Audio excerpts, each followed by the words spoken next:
میں اب برسوں سے اس نتیجے پر پہنچ چکا ہوں کہ تصوف اپنے اصول میں اس دین سے بالکل ایک مختلف دین ہے جو قرآن مجید میں اور پیغمبر صلی اللہ علیہ وسلم کی سنت میں بیان ہے۔ جاوید احمد غامدی صاحب نے اپنے مختلف لیکچرز میں اور اپنی کتاب برہان کے صفحہ نمبر 181 پر اسلام اور تصوف کے عنوان سے جو چیپٹر قائم کیا ہے، اس میں صوفیہ کرام کے خلاف ایک متعصبانہ رویہ اختیار کرتے ہوئے ایک نہایت ہی بے باکی کا مظاہرہ کیا ہے اور کہا ہے کہ دین تصوف کو دین اسلام کے ساتھ کوئی تعلق نہیں۔ صوفیہ کی تعبیرات، تشریحات اور ان کی جو اصطلاحات ہیں، ان کی بنیاد پر غامدی صاحب نے صوفیہ کرام کسرہم اللہ تعالی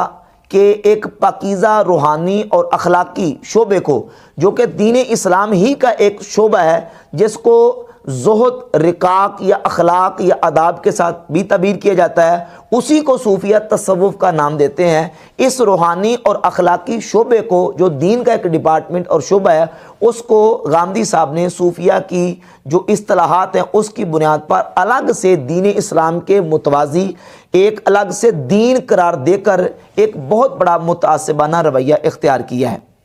یہ غامدی صاحب کی صوفیہ کرام کے خلاف ایک بہت بڑی زیادتی ہے۔ ایک طرف تو جب قادیانیوں کی بات آتی ہے تو قادیانیوں کے بارے میں اتنا نرم رویہ ہے۔ جب سائل نے سوال کیا کہ قادیانی جو ہیں ان کے بارے میں آپ کی کیا رائے ہے، تو غامدی صاحب کہتے ہیں کہ جو اپنے آپ کو کلمہ پڑھ کے مسلمان کہتا ہے کہ ہمیں کوئی حق نہیں ہے کہ ہم اس کا انکار کریں۔ قادیانیوں کے خلاف اتنا نرم رویہ اور صوفیہ کرام، اولیاء اللہ اور اہل تصوف کے خلاف اتنا سخت رویہ کہ ان کے اصطلاحات کے فرق کی بنیاد پر ہی ان کے اس پاکیزہ شعبے کو ایک مستقل دین اسلام کے خلاف ایک متوازی دین قرار دے رہے ہیں۔ یہ کتنی بہت بڑی زیادتی ہے۔ تو پھر غامدی صاحب کے فالورز کو اور ان کے چاہنے والوں کو جو ہے نا، وہ ہم پہ کوئی قدغہ نہیں لگانی چاہیے اور نہ ہی اس پر ہائپر ہونا چاہیے۔ اگر ہم یہ کہیں، اور ہم بھی یہ حق رکھتے ہیں کہ جو 15ویں صدی میں غامدی صاحب نے تعبیرات و تشریحات اور جو چیزیں پیش کی ہیں، اسلام کی پوری ہسٹری اس سے ناواقف ہے، اور غامدی صاحب اپنی ان تشریحات اور تعبیرات کی وجہ سے ایک اسلام کے متوازی الگ ایک دین قرار دے رہے ہیں، جس دین غامدی کو دین اسلام کے ساتھ کوئی سروکار اور تعلق نہیں ہے۔ ہم بھی حق رکھتے ہیں کہ ہم کہہ سکیں، اور ہم کہیں گے کہ دین اسلام اور چیز ہے اور دین غامدی ایک الگ سے دین ہے، اس کا دین اسلام کے ساتھ کوئی تعلق نہیں ہے۔ اسی طرح پھر غامدی صاحب نے ایک بہت بڑا جو ہے نا وہ بہتان لگایا اور ایک افتراء اور کذب بیانی کا مظاہرہ کیا، اور وہ یہ کیا کہ صوفیہ جو ہیں ان کا ماخذ کتاب و سنت نہیں ہے، یہ اپنے مسائل کتاب و سنت سے نہیں لیتے۔ حالانکہ ہم تصوف کی کوئی بنیادی کتاب اٹھا کر دیکھ لیں، صوفیہ کا مستدل اور صوفیہ کا جو ماخذ ہے وہ کتاب اللہ اور نبی کریم صلی اللہ علیہ وآلہ وسلم کی سنت ہی ہے۔ کتاب اللہ اور سنت رسول سے ہی وہ مسائل کا استنباط کرتے ہیں اور اسی سے دلیل لیتے ہیں۔ تصوف کی جو مشہور کتابیں ساری اگر پڑھی جائیں اور سب کا تعارف کروایا جائے تو بہت وقت درکار ہے۔ یہ کتاب ہے سیدنا علی بن عثمان حجویری رحمہ اللہ کی کشف المحجوب۔ سیدنا داتا گنج بخش علی حجویری رحمۃ اللہ تعالی علیہ نے اپنی اس کتاب کشف المحجوب میں تقریباً 233 کے قریب آیات قرآنی اور 500 کے قریب احادیث اور آثار کو جمع کر کے اس کتاب کو مرتب فرمایا، اور پہلا چیپٹر اور عنوان اس کتاب کا جو ہے وہ ہے باب اثبات العلم، علم کا اثبات، اور باب اثبات علم کا آغاز جو ہے وہ قرآن مجید فرقان حمید کی آیت طیبہ سے آپ نے فرمایا کہ اللہ رب العزت قرآن مجید میں فرماتا ہے انما یخشی اللہ من عبادہ العلماء، کہ اللہ کے بندوں میں سے اللہ سے وہی لوگ ڈرتے ہیں جو علماء ہیں۔ اور پھر نبی کریم صلی اللہ علیہ وآلہ وسلم کی حدیث بھی بیان فرمائی صفحہ نمبر 13 پر کہ نبی پاک صلی اللہ تعالی علیہ وآلہ وسلم نے ارشاد فرمایا طلب العلم فریضۃ علی کل مسلم و مسلمہ، علم کا حاصل کرنا ہر مسلمان مرد پر اور ہر مسلمان عورت پر فرض ہے۔ اور پھر اسی طریقے سے آیات اور احادیث کو لے کے صفحہ نمبر 19 پر یہ لکھا کہ اسلام کے اور شریعت کے جو ارکان ہیں ان میں سے پہلا رکن کتاب اللہ قرآن ہے، دوسرا رکن سنت رسول ہے، اور تیسرا رکن اجماع امت ہے۔ پھر ان کے دلائل کو بھی ذکر فرمایا۔ تو یہ واضح ہے کہ صوفیہ کرام کا جو مستدل اور ماخذ ہے وہ قرآن اور سنت رسول صلی اللہ علیہ وآلہ وسلم ہے۔ یہ کتاب ہے غنیۃ الطالبین، شیخ عبد القادر جیلانی غوث پاک سرکار رحمۃ اللہ تعالی علیہ کی۔ اس کتاب غنیۃ الطالبین کے صفحہ نمبر 13 پر انہوں نے جب آغاز کیا ہے الذی یجب علی من یرید الدخول فی دین الاسلام، جو دین اسلام میں داخل ہونا چاہتا ہے تو اس کو کیا کرنا چاہیے، اور جو کون سا دین ہے جو اللہ کی بارگاہ میں پسندیدہ ہے، تو فرمایا قرآن پاک کی یہ آیت نقل فرمائی سورہ آل عمران کی آیت نمبر 85، وَمَن يَبْتَغِي غَيْرَ الْإِسْلَامِ دِينًا فَلَن يُقْبَلَ مِنْهُ، جو دین اسلام کے علاوہ کوئی اور دین چاہے گا تو اس سے وہ دین قبول نہیں کیا جائے گا۔ اور صفحہ نمبر اسی کتاب کی جلد نمبر 2 کے 273 پر انہوں نے واضح طور پر لکھا فعلیہ بالتمسک بالکتاب والسنہ، مرید پر واجب ہے کہ وہ کتاب اللہ قرآن اور نبی کریم صلی اللہ علیہ وآلہ وسلم کی سنت سے تمسک کرے،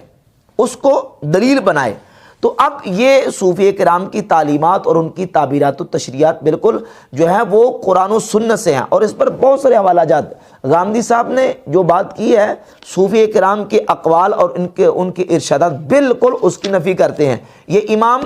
ذہبی کی کتاب ہے سیر و اعلام النبلاء جلد نمبر 11 اور اس کے صفحہ نمبر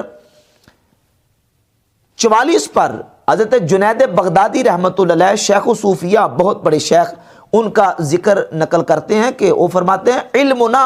مضبوط بالکتاب والسنہ من لم یحفظ الکتاب ویکتب الحدیث، جو قرآن کی حفاظت نہیں کرتا اور حدیث کو نہیں لکھتا، ولم یتفقہ لا یقتدا بہ، اور دین کی فقہ حاصل نہیں کرتا اس کی اقتدا نہیں کی جائے گی۔ یعنی جس کے پاس قرآن اور سنت کا علم نہیں ہے اور فقہ کا علم نہیں ہے، جنید بغدادی رحمۃ اللہ تعالی علیہ فرماتے ہیں کہ اس کی اقتدا نہیں کی جائے گی۔ یہ قول بھی غامدی صاحب کے اس جھوٹے دعوے کی بالکل تردید کرتا ہے کہ صوفی کرام علیہ رضوان کا یہ ہرگز موقف نہیں، بلکہ صوفی کرام جو ہیں وہ سب سے زیادہ ترجیح کس چیز کو دیتے ہیں؟ کتاب اللہ اور نبی کریم صلی اللہ علیہ وآلہ وسلم کی سنت پاک کو۔ سیدنا باجزید بستامی رحمۃ اللہ علیہ کا قول امام ذہبی نے اپنی کتاب سیر اعلام النبلاء میں، اور امام بہقی نے شعب الایمان میں، حافظ ابن کثیر نے البدایہ والنہایہ میں نقل کیا کہ سیدنا تیفور ابن عیسیٰ باجزید بستامی سلطان العارفین شیخ صوفیہ فرماتے ہیں لو نظرتم الی رجل یرتفع فی الہوا، اگر تم کسی شخص کو دیکھو کہ وہ ہوا میں اڑ رہا ہے، فلا تغتروا بہ حتی تنظروا کیف تجدونہ عند الامر والنہی وحفظ الشریعہ، تو تم دھوکے مت آنا، اس کے پیچھے مت لگنا جب تک کہ تم یہ نہ دیکھ لو کہ وہ اللہ کے اوامر اور جن چیزوں سے اللہ نے روکا ہے ان سے رکتا کتنا ہے، اللہ کے احکامات پر عمل کتنا کرتا ہے، اور حضور علیہ الصلوۃ والسلام کی شریعت کی حفاظت کتنی کرتا ہے۔ تو صوفیہ کی تعلیمات اور ان کا جو علم ہے اس کا مستدل اور ماخذ کتاب اللہ اور نبی کریم صلی اللہ علیہ وسلم کی سنت ہے۔ یہ امام غزالی کے احیاء العلوم ہے۔ امام غزالی نے احیاء العلوم میں سب سے پہلے جو آغاز کیا ہے وہ علم کا آغاز کیا ہے، اور قرآن مجید کی سینکڑوں آیات اور نبی پاک صلی اللہ تعالیٰ علیہ وآلہ وسلم کی سینکڑوں احادیث طیبہ سے استدلال کر کے ساری چیزوں کو بیان فرمایا۔ تو یہ بہت بڑا ایک بہتان ہے غامدی صاحب کا صوفی کرام پر کہ وہ جو ہیں وہ اپنا مستدل اور ماخذ جو ہے وہ کتاب اللہ کو قرار نہیں دیتے۔ اس کے علاوہ بہت سارے حوالہ جات پیش کیے جا سکتے ہیں، تو یہ بالکل بات دلائل سے واضح ہو جاتی ہے۔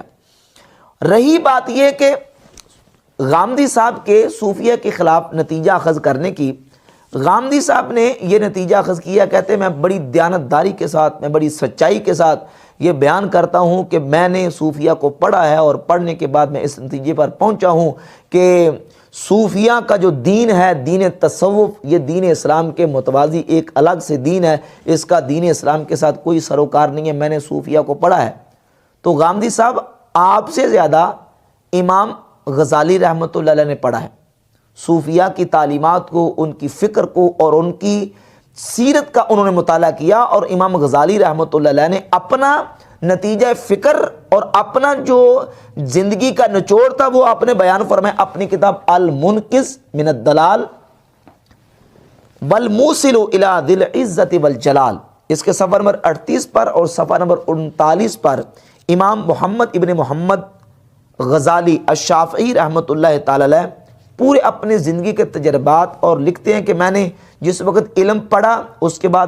پڑھایا، تدریس کی، اور اس کے بعد پھر میں نے جب سارا کچھ کرنے کے بعد اینڈ رزلٹ اور نتیجہ امام غزالی نے جو بیان فرمایا، ایک طرف نتیجہ ہے غامدی صاحب کا جنہوں نے باقاعدہ سے کسی ادارے میں تعلیم بھی حاصل نہیں کی، اور ایک طرف نتیجہ ہے صوفیہ کے حوالے سے امام غزالی رحمۃ اللہ علیہ کا جنہوں نے باقاعدہ سے علم پڑھا، علم پڑھایا، ایک استاد کی حیثیت سے دینی علوم، علوم عقلیہ نقلیہ پڑھنے پڑھانے کے بعد اور سیرت صوفیہ کا مطالعہ کرنے کے بعد اور 10 سال سیاحت کر کے صوفیہ کی سیرت اور ان کے اخلاق کو دیکھنے کے بعد رزلٹ نکالا، تو امام غزالی رحمۃ اللہ فرماتے ہیں انی علمت یقیناً ان صوفیہ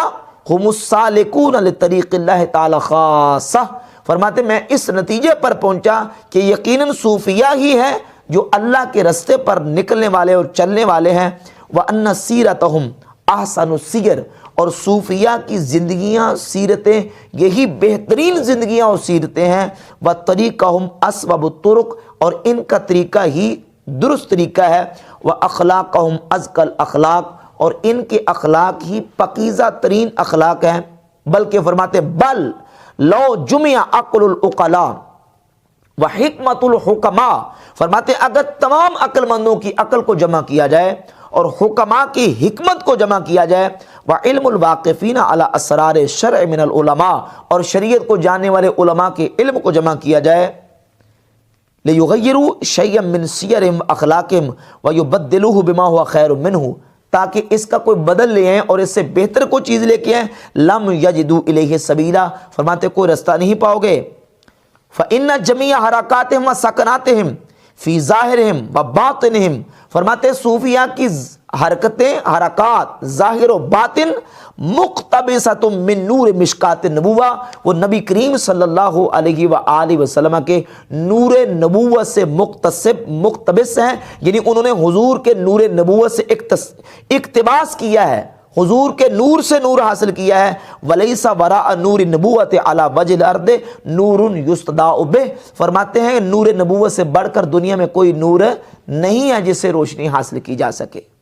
تو صوفیہ کرام کے بارے میں جو کمنٹس اور تبصرہ امام محمد ابن محمد الغزالی رحمۃ اللہ تعالی علیہ نے بیان فرمایا، یہ اپنی زندگی کا نچوڑ بیان فرمایا۔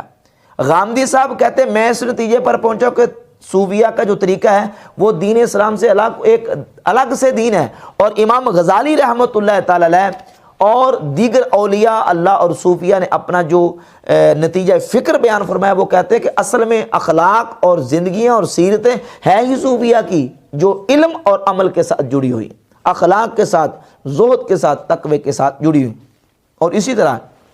امام ابن الجوزی سینکڑوں کتابوں کے مصنف امام ابن الجوزی، اگرچہ ایک وقت تک انہوں نے صوفیہ کی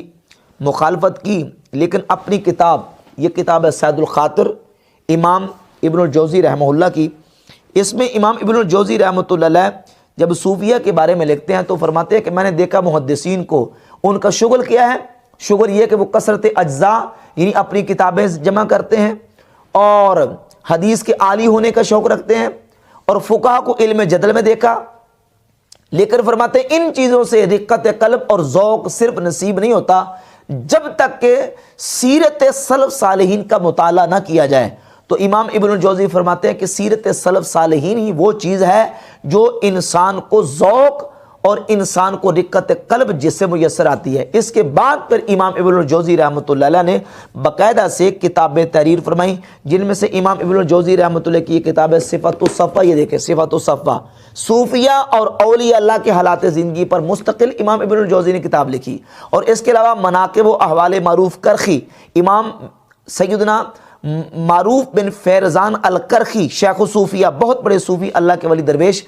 حضرت سیدنا معروف کرخی رحمۃ اللہ، ان کی حالات زندگی پر پوری مستقل کتاب ابن الجوزی رحمۃ اللہ نے تحریر فرمائی، اور یہ بات واضح کر دی کہ یہ صوفیہ ہیں جن کی سیرت اور جن کے اخلاق سے انسان کو ایک ذوق اور انسان کو ایک رقت نصیب ہوتی ہے۔ تو یہ ان کا نتیجہ فکر تھا صوفیہ کے بارے میں، اور ایک نتیجہ فکر ہے غامدی صاحب۔